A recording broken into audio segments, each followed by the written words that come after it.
The sun shines bright on Caraconti. His first crops of racing age are showing brilliance on the racetrack with a high percentage of stakes winners. His versatility is evidenced by winners on all surfaces across the globe. And his offspring are lighting up the sales ring. With his biggest and best quality of books in the pipeline, the sun shines bright on this value sire. Caraconti, standing at Gainesway. Hi everybody, Dan Illman, Mike Beer. Saturday's DRF race of the day has all the looks of a major Kentucky Derby prep race. It's at the fairgrounds and it's race number 13. We're going a demanding mile and an eighth. $400,000 is the purse for the Grade 2 Risen Star Stakes. Let's take a look at this field. You can download those free Formulator past performances on the race of the day event page at DRF.com.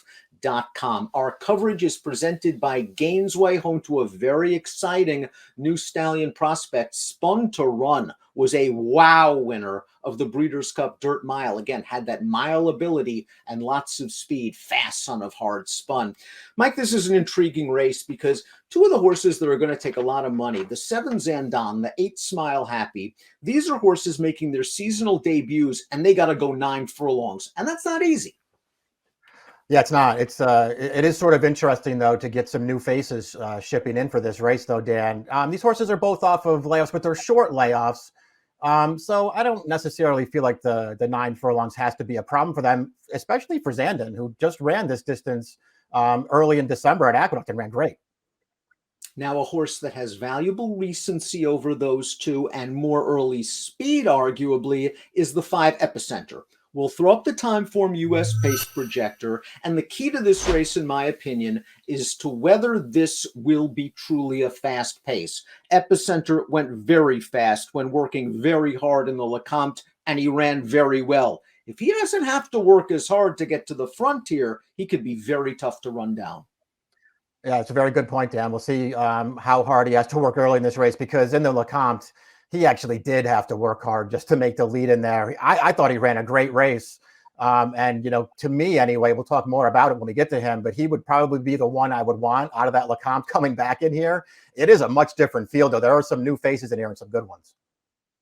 The number 1 is Papa Cap. Papa Cap, a graded stakes winner, sprinting at Del Mar last year. This horse was second in the Breeders' Cup Juvenile, and he almost paired up that Beyer top when the beaten favorite in the Lecomte. He ran a close third that day. He was far from embarrassed, and he could easily take a step forward with the tactical speed to tuck in behind the leaders. I mean, you have to like this horse's tactical speed because that's what he's shown in all of his races so far. And so, listen, he's drawn to the rail. He's probably going to get sucked right into another good trip in this race. The question you have to ask yourself is, does it really matter? Because he just got a perfect trip in the Lecomte last time, got through on the rail, was turned away by Epicenter, and then outfinished by a big long shot at the end. You know, whether you like him or not, Dan, that was a loss that's pretty hard to excuse at very short odds. And this is a much tougher race. The 2 Russian Tank goes out for a barn that has pulled off some stunners in these 3-year-old Derby preps at the fairgrounds in the past. Russian Tank, however, would be one of the bigger stunners. He did win on turf 3 starts back. He was washed off in his last 2 races. He's now stretching out from 5.5 to a mile and an eighth. He might be a little bit of a pace presence. It'll be interesting to see if he can factor in that regard, Dan. 3 dirt starts so far. He hasn't really shown that much speed in any of those races. And his two most recent turf starts, he had a lot of speed. Hasn't really shown that so much on dirt so far, but he could certainly, I guess, be a forward factor in here. A very sharp trainer, Al Stahl, is going to add blinkers to the number 3 Trafalgar, who won 2 in a row, deserved his spot in the Lecomte. He took a little bit of money that day, and he sort of ran evenly to finish 4th. This is his 3rd start off of a short layoff. The mile and an eighth, that's a little bit of a question for me, but maybe the blinkers just spur a little bit of improvement. Stahl has good numbers blinkers on. It'll be interesting to see what he does. I was interested in him last time in the Lecomte. I thought he would run well in there.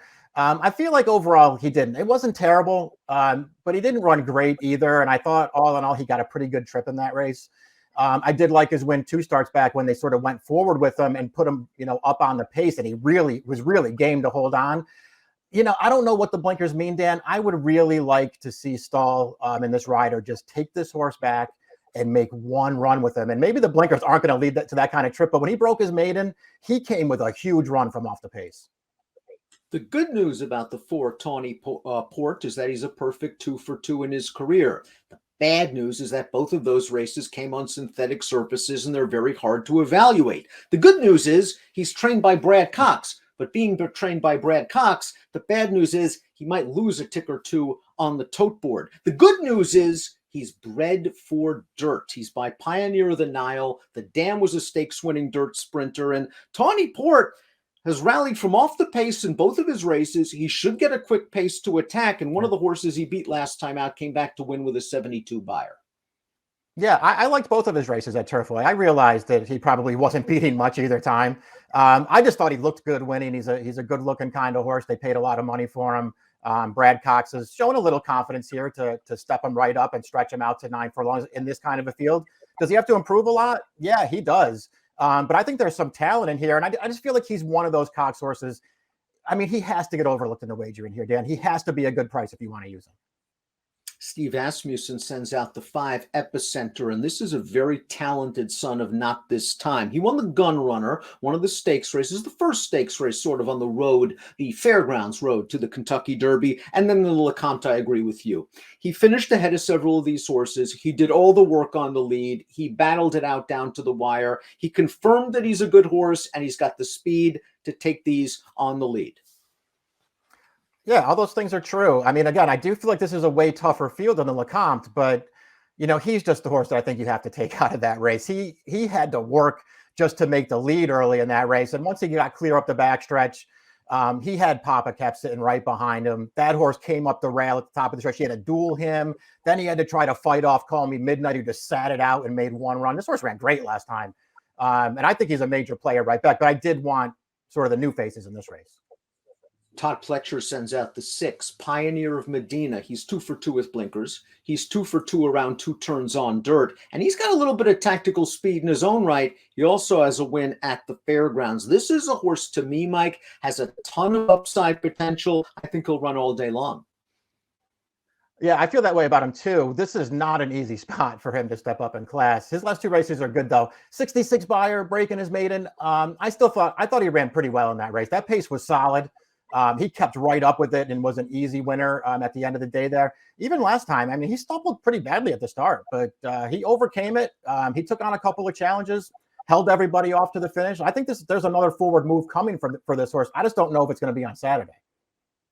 Chad Brown ships in the number 7, Zandon, a winner sprinting in his career debut, and then Chad really tested him. He stretched him out 3 furlongs in his second lifetime start. He ran him in this race, the Grade 2 Remsen. It was a race that didn't have a lot of pace. Zandon was 4 wide on the backstretch. He's in between horses here, turning for home, and he emerges with the lead. Mo Donegal is going to emerge to his outside, and a Mo Donegal is going to herd Zandon down towards the inside, and they're going to go shoulder to shoulder the last 70 yards or so. Zandon comes on the short end of the stick in this race. He gets beat a nose, but boy, I thought he ran very, very well, and he should have gained a lot of experience from that race.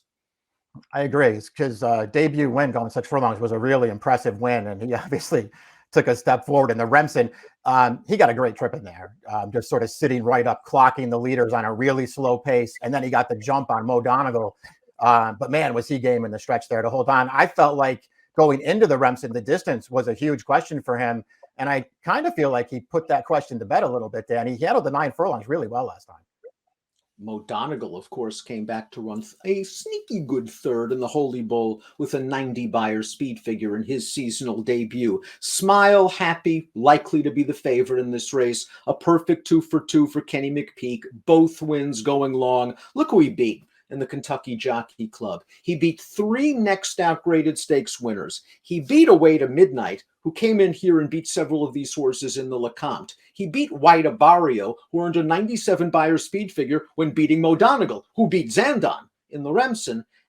This is a horse. He also beat Classic Causeway, who won the Sam F. Davis with relative ease last week. And he did so with a really strong 90 buyer speed figure. And he was kind of wide off a slow pace in that race as well.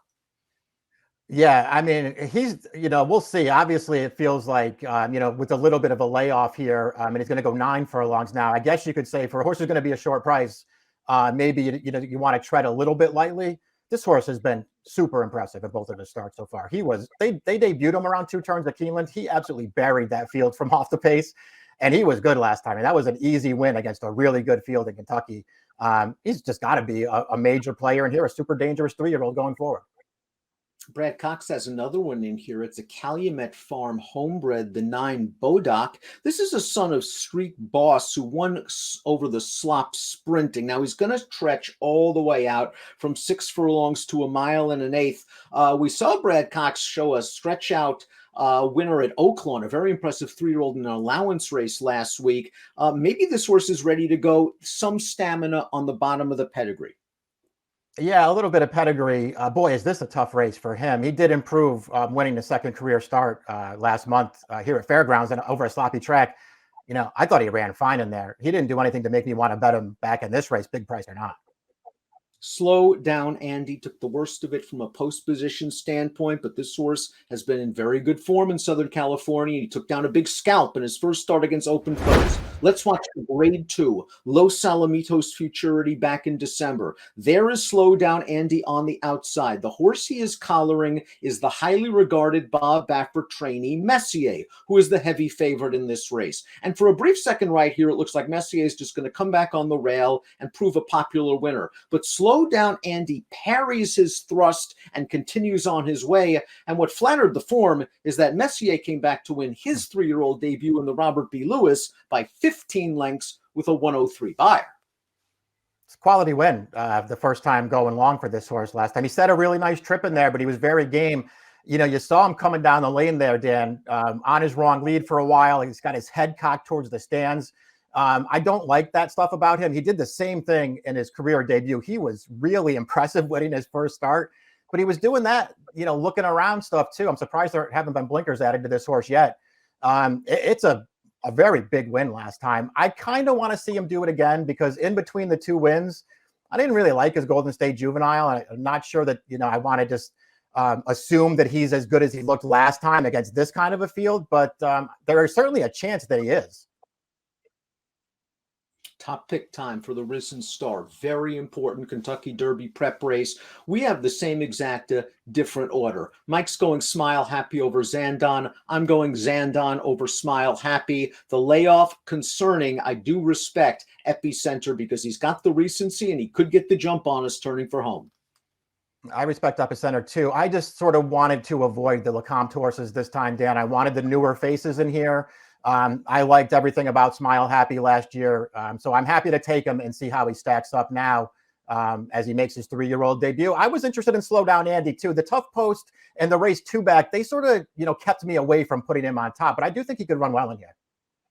8, 7, 10, 4 for Mike. 7, 8, 5, 1 for me. It's the Grade 2 $400,000 Risen Star. Our coverage is presented by Gainesway.